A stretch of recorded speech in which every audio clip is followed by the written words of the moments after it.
Donde sea, pero contigo, es el lema escogido por el Real Zaragoza para la campaña de abonados de cara a la próxima temporada. Recuperar la ilusión del zaragocismo es una de las premisas de un club que es consciente de que la afición lleva demasiados años pasándolo mal. Como guiño al bolsillo, mantendrá los precios. Esta temporada mantenemos los precios de la temporada pasada, en todas las localidades y en todas las categorías, sin distinción.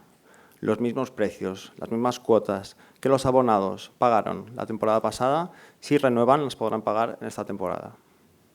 Sin duda, una de las novedades es el regreso del pequeabono, cuya desaparición en la pasada temporada vino acompañada de un mar de críticas. Rectificar, dicen, es de sabios. También en cierto punto creo que rectificar es de sabios.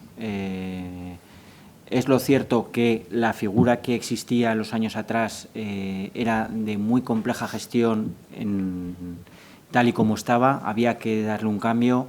Alberto Zapater es el elegido como imagen promocional de una temporada en la que regresar a primera debe ser el principal objetivo.